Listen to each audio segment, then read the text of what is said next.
한 수도사가 있었습니다. 23세인 그는 올 봄에 부친의 기대대로 법학대학원에 입학을 했습니다. 이제 그의 생애에는 앞으로 부와 명예를 거머쥘 수 있는 청운의 꿈을 꾸고 있었습니다.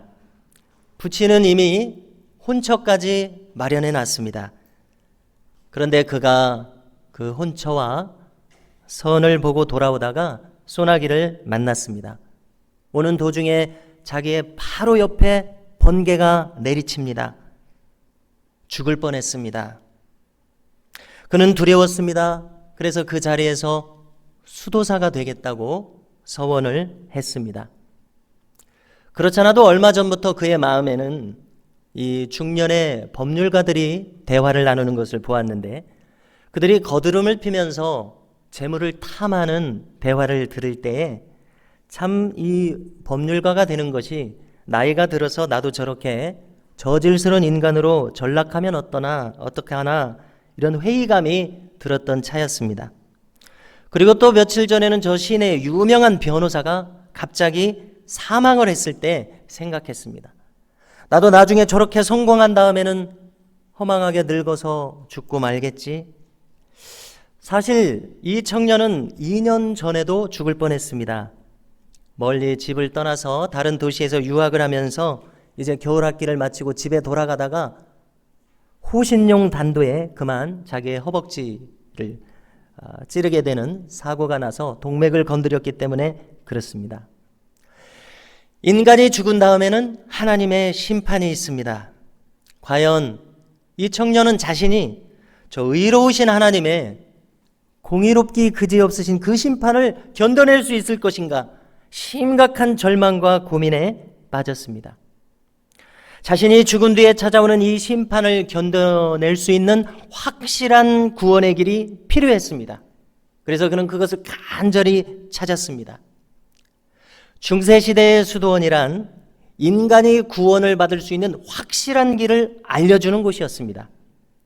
확실하고도 유일한 구원의 길은 어떤 길이었는가 하면 자신의 차고 넘치는 죄악을 끊임없이 회개하는 것이었습니다. 그래서 그는 사제에게 가야 했습니다. 그에게 고백을 합니다. 그리고 그 사제는 그에게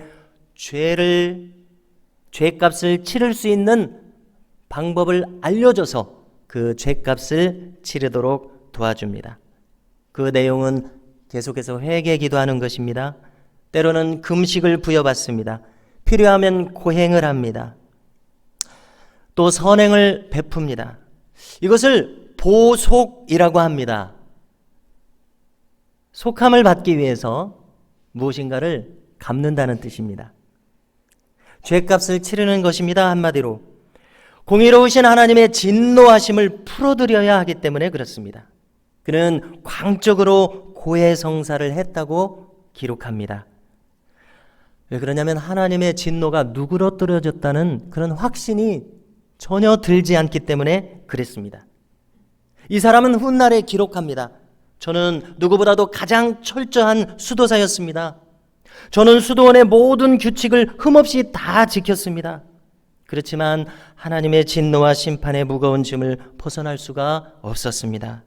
정말로 괴롭고 무거웠던 수없는 밤을 지새워야 했습니다. 여러분, 이렇게 고백한 사람이 바로 그 유명한 루터입니다. 이 사람은 앞으로 5년이나 6년은 지나야 이 무거운 짐으로부터 벗어납니다. 29살쯤이나 돼서야 복음을 깨닫습니다. 그리고 1517년 그의 나이 35살 때에 그는 비텐베르크 대학의 신학 박사이자 교수였습니다. 그리고 비텐베르크 성교회의 설교자였습니다. 그의 동료 교수들과 신학생들과 회중들은 그를 따라서 이제 그 시대의 성경에서 한참이나 동떨어져 있었던 가톨릭 교회의 가르침들을 전부 다 버렸습니다. 그들의 책들을 모아서 불태웠습니다. 놀랍게도 이 사람들은 한 시골의 작은 도시의 대학과 성과 교회였지만 놀랍게도 중세 교회와 사회, 민족과 국가를 완전히 뒤집어 엎어버리는 엄청난 결과를 낳는 도화선, 마치 폭발물의 도화선과 같은 역할을 하는 사람들이 되었습니다. 여러분, 인간은 자유를 추구하도록 지음받았습니다. 자신을 속박하는 것은 그것이 어떤 것이든지 견딜 수가 없는 것이 인간입니다. 그런데 루터를 속박하고 있었던 것은 공교롭게도 그리고 놀랍게도 하나님이셨습니다. 하나님의 공의로우심은 그를 짓누르고 또 짓눌렀습니다. 그리스도께서는 심판주로서 오시는 그리스도셨습니다. 이것이 중세시대에 그려지는 그리스도의 두드러진 모습입니다. 심판주로서 오시는 그리스도셨습니다. 심판주이신 그리스도께서는 그를 짓눌렀습니다. 도저히 그는 그 심판을 통과할 수 없다고 느꼈기 때문에 그렇습니다. 여러분, 이런 사람이 구원을 받을 수 있겠습니까? 하나님께서 자신을 짓누르고 그리스도께서 자신을 짓누르는데 이 사람이 어떻게 구원을 받을 수 있겠습니까? 이런 사람은 결코 구원을 받을 수가 없습니다. 여러분, 오늘 읽은 성경에서도 무엇인가에 결박되어서 부자유스러운 사람들의 이야기가 나오고 있습니다. 그 특정한 두 사람은 게바와 바나바였습니다. 게바라는 사람은 베드로의 또 다른 이름이죠. 무슨 얘기인가 하면은 이 유대인의 율법의 한 조항 때문에 벌어진 이야기입니다. 여러분, 이 유대인들은 어떤 사람들입니까?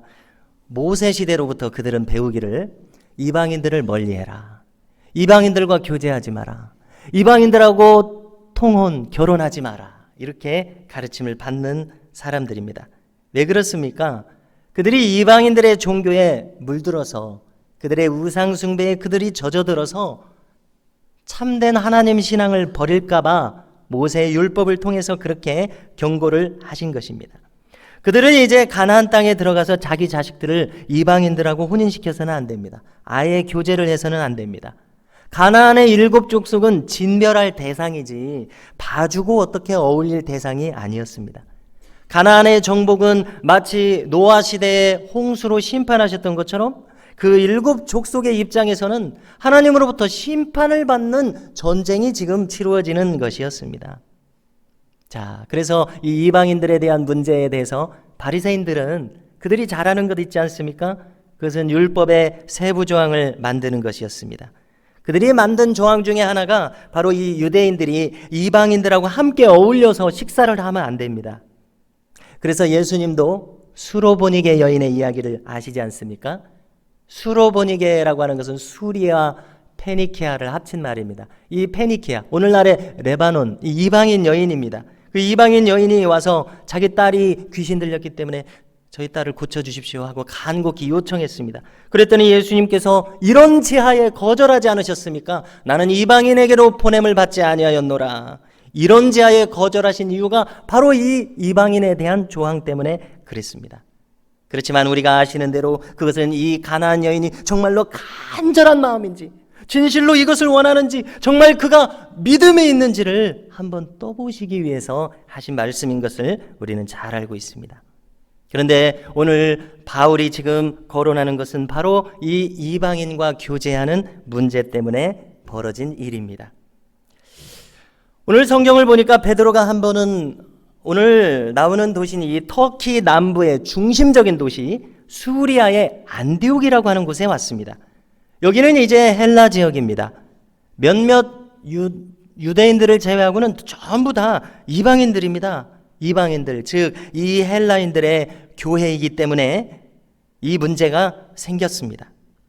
어떻습니까? 당연하고도 자연스럽게 베드로도 이 많은 이방인 신자들, 우리가 성경의 기록을 통해서 또 역사적인 기록을 통해서 이 수리아 안디옥의 교회는 엄청난 부흥이 있었던 교회, 바울과 바나바를 선교사로 보낼 정도로 선교의 사명감으로 충만했던 교회, 참 초대교회에 크게 쓰임받았던 교회 아니겠습니까? 자연스럽게 베드로도 여기 많은 헬라인들과 함께 식탁 교제를 하는 상황이 펼쳐졌습니다. 확실히 그가 예루살렘에만 머물러서 복음을 전할 때하고는 다른 분위기입니다. 왜냐하면 다 헬라인들이기 때문에 그렇습니다. 그는 평생 갈릴리 호숫가의 어부였던 유대인 베드로였습니다. 헬라인들하고 이렇게 어울리는 것은 참 색다른 문화적 충격이 아닐 수가 없습니다. 자, 그런데 이때였습니다. 가만히 보니까 지금 예루살렘에서 유대인 신자들이 왔습니다. 12절을 보십시오. 야고보로부터 온 사람들이 있다고 말합니다. 자, 야고보는 누구입니까? 놀랍게도 예수님의 동생이죠.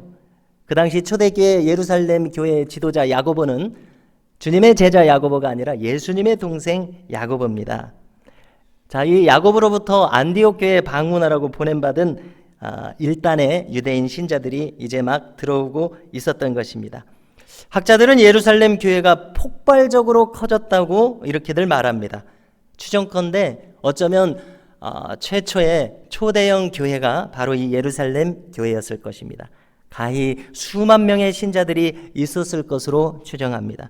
그러면 여러분, 이 예루살렘 교회에 얼마나 많은 부류의 사람들이 들어왔겠습니까? 그저 율법을 기준점으로 잡는다면 저 오른쪽 날개 끝에는 철저하게 율법을 지켜야 합니다는 율법주의적 신자들이 있었을 것입니다. 또 저 왼쪽 날개 끝에는 우리가 복음으로 은혜로 구원받았는데 이제 율법은 완전히 무시해도 됩니다 라고 말하는 신자들이 있었을 것입니다. 그리고 가운데에는 은혜로운 복음에 충실하게 은혜롭게 살아가는 사람들이 있었을 것입니다. 우리가 사도행전 6장을 보면 헬라파 유대인들이 자신들의 과부들이 이 구제를 받는 것에 소외되었다고 히브리파 유대인들에게, 헬라파 유대인들이 히브리파 유대인들에게 불만을 표했습니다. 어쩌면 그것은 일손이 부족하기 때문에 그랬을 것입니다. 그래서 헬라파 유대인들이 소외되었을 것입니다. 그래서 그 때문에 7집사를 세우지 않습니까? 그런 맹점을 보완하기 위해서입니다. 이처럼 예루살렘 교회 안에서 같은 유대인들끼리라도 헬라파와 히브리파 이렇게 나누어져 있었습니다. 당연히 율법에 대한 그들의 입장도 제각각이었을 것이라고 우리는 생각해 보게 되는 것입니다. 그런데 이 예루살렘 교회 교인들 중 몇 사람이 이제 수리아 안디옥에 방문을 온 것입니다. 베드로가 그들을 보게 되었습니다. 자기는 지금 식탁 교제를 헬라인들하고 하고 있습니다. 자, 그런데 이 베드로가 그들을 볼 때 그들이 어떤 사람인지 이미 익히 아는 사람들이기 때문에 그들의 성향을 딱 보면 알지 않겠습니까? 그들은 예수님을 믿는 신자들이었을지라도 아직 율법을 벗어나지 못했거나 아니면 평생토록 율법을 중시하는 사람들이었던 것 같습니다. 여러분, 사람이 일평생 익숙했던 것을 벗어버리는 것이 그렇게 쉽겠습니까? 쉽지 않습니다. 어떤 학자는 말합니다. 문화적인 변화가 오려면 한 30년, 40년은 지나야 한다고 말합니다. 그처럼 우리 몸에 익은 것을 바꾸는 것은 쉽지 않은 것입니다. 한 세대나 되는 많은 시간이 필요합니다. 그래서 베드로가 그 유대에서 방문한 야고보로부터 보냄을 받은 사람들을 보자마자 어떻게 했습니까? 갑자기 식사를 하다가 벌떡 일어나 버렸습니다. 주랭랑을 쳐버렸습니다. 왜냐하면 저 예루살렘에서 온 사람들이 자기 얼굴을 알기 때문에 그렇습니다. 아이고, 큰일 났구나, 한 소리 듣겠구나, 이방인들과 어울려서 식사를 했다고 비난을 받게 생겼다고 사도 베드로는 느낀 것입니다. 12절을 보니까 그가 할례자들을 두려워하여 떠나 물러감에 기록합니다. 여러분, 그랬더니 이 파급 효과가 적지 않았습니다. 왜 그렇습니까? 베드로는 지도자이기 때문에 그렇습니다. 그 자리에는 다른 유대인들도 함께 식사를 하고 있었습니다. 그런데 가만히 보니까 베드로가 갑자기 식사를 하다가 후다닥 자리를 피하거든요. 그러니까 그들도 눈치가 있었을 것입니다. 그래서 그들도 베드로를 따라서 후다닥 그 자리를 뜹니다. 13절입니다. 그런데 일이 이것으로 끝나지 않습니다. 지금까지 바울을 뒤를 봐주었던 바울의 후견인 이 바나바, 바울을 이끌어준 이 바나바도 이 분위기에 자기도 그들을 따라서 자리를 뜨게 됩니다. 이제 그 자리에는 바울만 남게 되었습니다. 바울이 생각해 봤습니다. 가만히 보니까 이것은 기가 막힌 일입니다. 가만히 생각해 보니까 이것은 보통 문제가 아닙니다. 지금 복음이 심각하게 위협을 받고 있습니다. 오늘 우리가 읽은 성경의 그 내용입니다. 갈라디아 교회에 가만히 유대적 율법주의를 강조하는 사람들이 들어왔습니다. 바울이 볼 때 이것은 복음이 아니고 율법주의로 다시 돌아가는 것이었습니다. 지금 베드로와 바나바를 보니까 보통 문제가 아니었습니다. 그렇다면 저 야고보를 통해서 온 사람들 눈에는 이 모든 수리아 안디옥의 헬라인들이 멸망당할 사람들이란 말인가? 그리스도의 십자가로 속함받고 구원받은 사람들인데 그러면 이 사람들에게 이제 할 일이라도 행해야 된단 말인가? 저 모세오경의 613가지나 되는 그 율법 조항들, 그리고 바리새인들의 그 수없이 까다로운 부속 조항들을 다 지켜야지만 구원받는다고 새로 가르쳐야 한단 말인가? 자, 오늘 말씀 11절에 보니까 바울은 이것을 가만두면 안 되겠다고 판단했습니다. 그는 베드로를 불렀습니다. 그리고 책망했습니다. 원문을 찾아보니까 저항했다는 말을 사용합니다. 맞섰다는 말을 사용합니다. 그는 얼굴을 똑바로 대면하고 말했습니다. 당신은 지금 외식했습니다. 당신은 지금 위선적인 모습을 보였습니다. 당신은 지금 비겁한 모습을 보였습니다. 성도 여러분, 율법주의는 결과적으로 어떻게 되겠습니까? 십자가를 무효로 만듭니다. 한마디로 어리석은 인간이 자기의 의의를 쌓아서 저 구원에 이르겠다고 하는 모든 생각과 행동들은 다 율법주의의 범주에 들어갑니다. 의의는 없나니 하나도 없으며 깨닫는 자도 없고 하나님을 찾는 자도 없고 다 치우쳐 함께 무익하게 되고 선을 행하는 자는 없나니 하나도 없도다. 로마서 3장 10절 이하의 말씀입니다. 아무리 그 사람이 율법에 흠없이 살아간다고 하더라도, 아무리 그 사람이 법 없이 의롭게 살아간다고 하더라도 하나님 앞에 깨끗하게 설 수 있는 사람이 누가 있겠습니까? 이 사실을 우리가 본능적으로 아는 것입니다. 하나님 앞에 깨끗하게 설 수 있는 사람은 아무도 없습니다. 그럼에도 불구하고 이 유대적 신자들은 그들이 초대교회의 그리스도인임에도 불구하고 율법 준수를 고수했습니다. 참 선민의식이 대단하다는 생각이 듭니다. 이미 몇 년 전에 이 예루살렘 회의에서 결정한 것이 있었습니다. 그것은 무엇이냐면은 이제 점점점 이방인 신자들이 늘어가기 때문에 유대인들처럼 이들이 율법을 지키게 할 것이냐 말 것이냐, 유대인들처럼 예수님을 믿게 할 것이냐, 아니면 그들에게 자유를 줘서 그들 나름대로 신앙생활을 하게 할 것이냐의 문제가 있었습니다. 그래서 예루살렘에 그 당시에 온 교회 지도자들이, 세계교회 지도자들이 그 당시에 모여서 회의를 했습니다. 그래서 그들은 그렇다면 이제 이방인들에게는 우리처럼 율법의 모든 사항을 요구할 것이 아니라 3가지만 요구하도록 합시다 하고 정했습니다. 그 3가지는 음행을 멀리할 것과 우상의 제물을 먹지 말 것과 목매어 죽인 것을 삼가할 것을 정하는 규정이었습니다. 그 외의 모든 복잡한 율법 조항들은 다 제외시켜 줬습니다. 여러분, 이럼에도 불구하고 정작 예루살렘에서 사람들이 오자 그들을 보자마자 베드로와 다른 유대인들이, 그 자리에 있던 유대인들이 그들의 눈치를 봤던 것입니다. 사도 바울은 이 문제를 심각하게 봤습니다. 오늘 읽으신 갈라디아서의 주제가 바로 이것을 다루고 있습니다. 복음은 어디로 가버리고 사람들에게 다시 율법의 종이 되도록 요구하기 때문에 그렇습니다. 오늘 말씀의 주제가 되는 갈라디아서 5장 1절의 말씀을 읽어드립니다. 그리스도께서 우리를 자유롭게 하려고 자유를 주셨으니 그러므로 굳건하게 서서 다시는 종의 멍에를 매지 말라 말씀합니다. 율법으로 짐지우는 것은 이미 벗어버린, 복음으로 벗어버린 율법의 멍에, 죄의 멍에를 다시 지우는 것이라는 뜻입니다. 철저하게 율법을 지킨다? 여러분, 사도 바울도 이미 다 해본 것 아닙니까? 율법을 철저하게 지키는 사람, 이 사람은 사람들을 너그럽게, 이것은 사람을 너그럽게 만들지 못합니다. 은혜로부터 멀어지게 만듭니다. 처음 신자들에 대해서 바울은 어떻게 생각했습니까? 저들은 죽어도 마땅하다고 생각했습니다. 바울의 이 신앙 유형, 바울이 되기 전에 사울의 신앙 유형은 어떤 신앙 유형이었습니까? 살인에 대해서도 정당하게 생각하는 무서운 스타일의 종교 유형이었습니다. 자, 그런데 어떻게 됐습니까? 그가 다메섹 도상으로 처음 신자들을 잡으러 갔을 때에 모든 것이 변했습니다. 구원이라고 하는 것은 무엇이겠습니까? 그것은 인간의 의지와 노력이 아닙니다. 인간의 진실함도 아닙니다. 구원이라고 하는 것은 오직 주님께서 나에게 먼저 은혜로 다가오셨을 때 일어나는 것을 믿으시기 바랍니다. 그렇기 때문에 종교 개혁자들은 오직 은혜라고 외쳤습니다. 오직 믿음이라고 외쳤습니다. 왜 그렇습니까? 우리는 오직 하나님의 은혜와 사랑을 받아들이는 것 외에는 우리가 할 수 있는 일이 없기 때문에 그렇습니다. 우리가 구원받기 위해서, 우리가 하나님께 용납되기 위해서 생각해 보십시오. 우리가 무엇을 할 수 있습니까? 바울처럼 율법에 흠없는 바리새인으로 산다고 해서 우리가 하나님께 용납되겠습니까?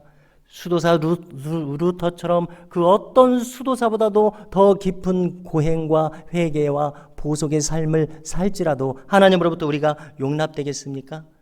그 어떠한 인간의 노력도 하나님의 은혜와 사랑에 앞서서 자신의 구원을 이룰 수 없는 것을 믿으시기 바랍니다. 다시 한번 우리가 기억할 수 있기를 바랍니다. 인간이 할 수 있는 것은 무엇입니까?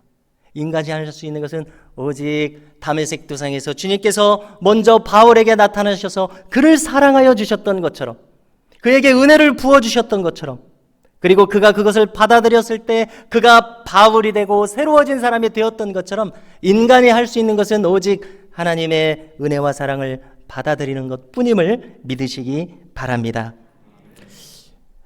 오늘 처음에 거론한 루터를 보십시오. 수도사 루터에게는 구원이 없습니다.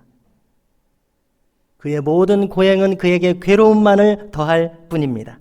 아무리 회개의 시간을 보내도, 아무리 보속을 충실하게 해도 바울처럼 율법의 의로는 흠이 없도다, 그것과 견줄 만큼, 이렇게 철저한 수도사가 없을 만큼 이렇게 고행에 정진해도 그의 마음에는 평안이 없다고 기록합니다. 루터는 자신이 죽기 1년 전에, 다시 말해서 그가 62세 되던 1545년에 자신이 그동안 기록했던 모든 저작집을 아울러서 책을 내는데 그 저작집의 서문에다가 이렇게 기록합니다. 자기가 어떻게 처음 복음을 깨달았는지를 기록합니다. 그는 이렇게 말합니다. 로마서 1장 17절에 하나님의 의가 나타났다. 자기는 이 구절을 읽을 때마다 너무나 괴로웠다는 것입니다. 로마서 1장 17절, 하나님의 의가 나타났다. 자신은 그 의로우신 하나님이 무서웠습니다. 그 기준을 맞출 수 없었기 때문에 그렇습니다. 그런데 이 말씀을 고민하고 괴로워하고 계속해서 이 말씀에 걸려서 더 이상 성경을 읽지 못하기 때문에 계속 묵상할 때에 그에게 깨달아지는 은혜가 있었습니다.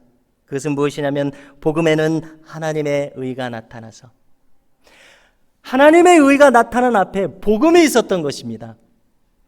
복음에는 하나님의 의가 나타나서, 이 말은 무엇입니까? 저 멀리 계신 하나님의 의가 아니라 복음에 의해서 나타난 의를 가리킵니다.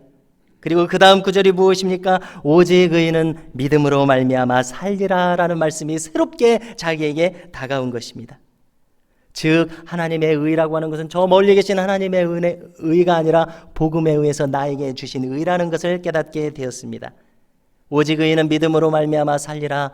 왜냐하면 원문의 뜻을 옮긴다면 이 뜻은 믿음으로 말미암은 의인은 이 뜻입니다. 믿음에서 생겨난 의인은 이 뜻입니다. 믿음에 의해서 의인이 된 사람은 살리라, 이런 뜻이기 때문에 그렇습니다. 다시 말해서 다메섹 도상의 사도 바울처럼 저 위로부터 나에게 오셔서 나를 사랑하여 주시는 그 은혜, 나에게 오라고 초청하시는 그 은혜를 받아들인 사람, 그 사람은 이제 더 이상 자기의 힘이나 자기의 의로움으로 살지 않고 자기를 사랑하여 주시는 것을 믿는 믿음으로 사는 사람이 된다는 사실입니다. 성도 여러분, 율법적인 관계가 아닌 것을 우리는 기억해야 되겠습니다. 바울은 이제 이 베드로와 다른 유대인들과 바나바가 하는 모습을 보고서 이제 신앙적인 본능으로서 이것이 무엇인지를 압니다. 자기도 다 해봤습니다. 다메섹 도상에서 주님을 만났을 때 딱 알았습니다. 주님께서는 내 마음을 원하시지 다른 것이 필요한 것이 아니라는 것을 압니다. 오직 의인은 믿음으로 말미암아 살리라. 이것은 하박국서에서 나오는 말입니다. 구약 성경 전체의 요약이라고 봐도 무방합니다. 구약의 요약만이 아닙니다. 신약의 요약이기도 합니다. 오늘 본문의 핵심이기도 합니다. 더 나아가서 놀랍게도 우리는 무엇을 깨닫습니까? 복음으로 말미암아 우리가 의로워질 뿐만이 아니라 이 율법이 아닌 은혜의 삶이라고 하는 것은 놀랍게도 우리가 매일매일 살아가는 이 삶 속에서 필요한 것임을 깨닫게 됩니다. 여러분, 우리가 살아가면서 가장 가까운 사이는 부부 사이입니다. 부모와 자식 사이입니다. 여러분, 가만히 한번 생각해 보십시오. 이 사이는 믿음이 없이는 성립될 수 없는 사이입니다. 결코 율법적으로 성립될 수 없는 사이입니다. 여러분, 부부 사이에 최악의 경우가 있다면 아마 그것은 의처증이나 의부증일 것입니다. 이것은 끊임없이 상대방을 의심하는 것입니다. 그를 신뢰할 수 없기 때문에 그렇습니다. 여러분, 이것은 극도의 율법적인 관계입니다. 여러분, 이와 같은 상황에서 부부 사이가 성립하고 그들이 살아갈 수가 있겠습니까? 결코 살아갈 수가 없습니다. 하나님으로부터 용서받지 못했던 루터처럼 하나님이 무거운 짐이 됩니다. 부부 사이가 무거운 짐이 됩니다. 부모 자식도 마찬가지입니다. 여기 끊임없이 의심받는 아들이 있다고 한번 생각해 보십시오. 그리고 그 부모가 있다고 생각해 보십시오. 그들 사이의 은혜와 사랑은 어디 가고 끊임없이 이렇게 서로를 의심하고 서로를 이렇게 의심의 눈초리로 바라보는 관계에서 어떻게 생활이 유지될 수 있겠습니까? 마찬가지로 우리가 살아가는 모든 인간관계도 마찬가지입니다. 어떤 원리로 살아가야 됩니까? 은혜와 믿음의 원리로 살아가야 할 줄로 믿습니다. 율법적 관계가 아니라 믿음으로 그를 잊어버리고 사는 것입니다. 그래야 우리가 서로에게 기쁨이 될 줄 믿습니다. 끊임없이 의심하는 사이는 아직 율법적 관계임을 기억하시기 바랍니다. 성도 여러분, 오늘 우리는 종교개혁주의를 맞았습니다. 복음은 무엇입니까? 복음은 우리를 자유케 하는 것이 복음임을 기억하십시오. 죄로부터의 자유, 죄책감으로부터의 자유, 모든 의심으로부터의 자유, 모든 인간관계의 자유, 그것은 오직 믿음에 의해서 이루어짐을 기억하시기 바랍니다. 율법의 관계가 아니라 복음적 관계, 즉 은혜와 사랑의 관계에 의해서만 우리가 자유를 얻을 수 있음을 기억하시기 바랍니다. 요한복음 8장 31절 이하를 읽어드리고 싶습니다. 너희가 내 말에 거하면 참으로 내 제자가 되고 진리를 알지니 진리가 너희를 자유롭게 하리라. 갈라디아서 5장 1절입니다. 그리스도께서 우리를 자유롭게 하려고 자유를 주셨으니 그러므로 굳건하게 서서 다시는 종의 멍에를 매지 말라. 이 자유가 저와 모든 성도님들에게 임하시기를 주님의 이름으로 축원합니다.